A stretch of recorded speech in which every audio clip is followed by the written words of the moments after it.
Alright, what's up out there in internet land? Today I got a guitar tutorial for you about playing the Jimi Hendrix song Hey Joe and why this song is beneficial to help you uh, learn as a guitar player.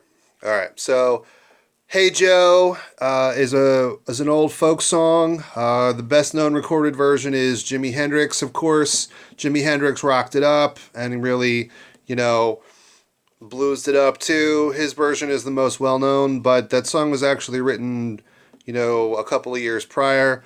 I think the original version was done by a guy by the name of Tim Rose, but as far as I know, no one actually really knows who actually wrote the song. The song's been recorded by a lot of different people, but of course, Jimi Hendrix's version is the most famous. Okay? Now, the thing that's really cool about this song is that if you are familiar with the circle of fifths at all, or you're learning the circle of fifths, the chord progression for this song is the right side of the circle of fifths. Okay?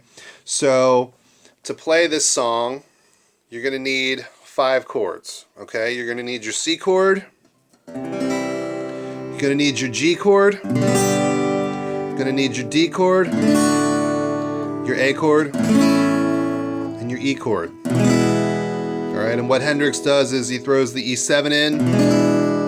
Alright, the E7 with the sharp 9. That's a Jimi Hendrix chord. So, if you're learning the circle of fifths, those chords, C, G, D, A, E, that is the right side of the circle of fifths in that order. Now, why is it called the circle of fifths? Because all of those chords are a perfect fifth apart. All right. C is the 5 of C, or G. C and G are a perfect fifth apart. G to D are a perfect fifth apart. D to A are a perfect fifth apart. And A to E are a perfect fifth apart. And that's where it ends. Okay. So I think that this song, learning this chord progression, will be of benefit to you, not only as a guitar player, because if you're starting out and you're working on your chords, it'll not only help you with your chords, but it'll also help you with your music theory and learning the circle of fifths. Now, we'll get into the circle of fifths kind of in a later video because there's a lot to kind of talk about there. But learning the circle of fifths is invaluable and will really help you a lot as a musician, especially with music theory, songwriting, and knowing what chords work over what chords, knowing what scales, I should say, work over what chords. And it's invaluable to learn as a musician, And the beauty of the circle of fifths knowledge is that it transfers to whatever instrument you're playing, whether it's guitar, piano, bass, or, clarinet or saxophone. So knowledge is knowledge, and it transfers real well. So now I'm just going to play kind of like a really simplified folk version of this song. I'm not going to try to play the Hendrix version at all.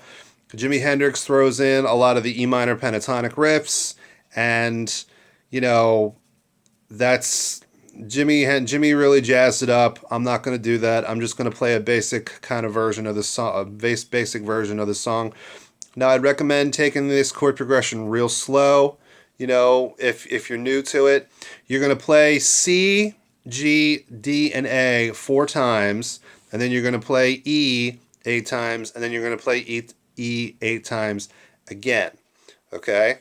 So let's take it real slow. All right? And here we go. So here's C. 1, 2, 3, 4 to G. 1, 2, 3, 4 to D. 1, 2, 3, 4 to A. 1, 2, 3, 4 to E. 1, 2, 3, 4, 5, 6. E again. 1, 2, 3, 4, 5, 6. Here's C. 1, 2, 3, 4. G. 2, 3, 4. D. 2, 3, 4. A. 2, 3, 4. E. 2, 3, 4. 5, 6, 7, 8. 1,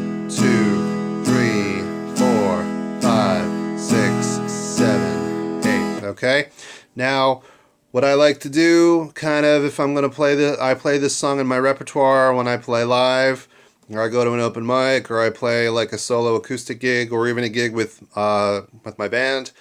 I like to throw the E7 in, all right, because it really it adds that Hendrix flavor, or I'll add the E7 sharp 9, the Hendrix chord, which we can get into at a later video. But for now, just work on playing, the C, G, D, A, and E. Try to throw the E7 in too if you can. If you can't, no big deal. Just work on those chords. And here's a little bit more of a sped up version. So here we go, all right? 3, 4.